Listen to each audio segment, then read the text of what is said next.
नमस्कार @टेलिकम्युनिकेसन 5259 मा हजुरहरूलाई स्वागत साथै अभिनन्दन टक्राउँदछु र आज हाम्रो टेलिकम्युनिकेसन यो प्रडक्ट आइफोन 16 को हामी एउटा अनबक्सिङ गर्न जाँदैछौँ र विशेष आजको पालो यो पर्चेस गर्ने हुने हाम्रो एकदमै आदरणीय रेस्पेक्टेड म्याडम हामीसित अहिले हुनुहुन्छ है। नमस्कार है, हाम्रो दोकानमा स्वागत छ तपाईलाई है।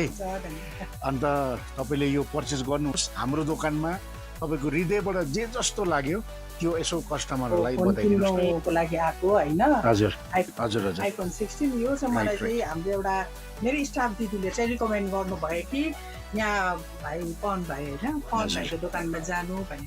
अन्त मैले यहाँ आएर बुझ्दा चाहिँ यसो हेरेँ, सामानहरू सबै हेरेँ, मैले अनलाइन पनि हेरेको थिएँ। तर अनलाइनमा हेर्दाखेरि अब रेट त अब यो अलिक कम्ती देखेँ। तर पनि भाइलाई मैले सोद्धा चाहिँ अहिले मैले बुझेँ यहाँ आउँदा त एकदम जेन्युन सामानहरू मतलब पाएको चाहिँ मैले भेटाएँ है। म अरूलाई पनि रिकमेन्ड गर्छु भाइको दोकानमा आएर चाहिँ यहाँनिर अब जेन्युन सामानहरू नै किन्नुहोस् है।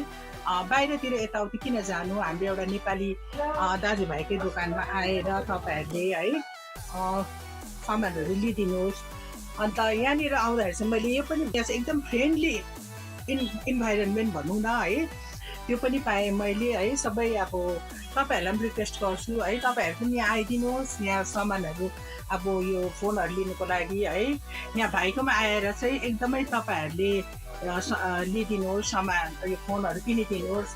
किनभने अब हाम्रो भाइहरूलाई पनि केही उँभो लाग्नुको लागि चाहिँ केही हामीले पनि सपोर्ट गर्नु पर्यो है। हामी सबैजना दाजुभाइ दिदीबहिनी, नेपाली दाजुभाइ दिदीबहिनीले।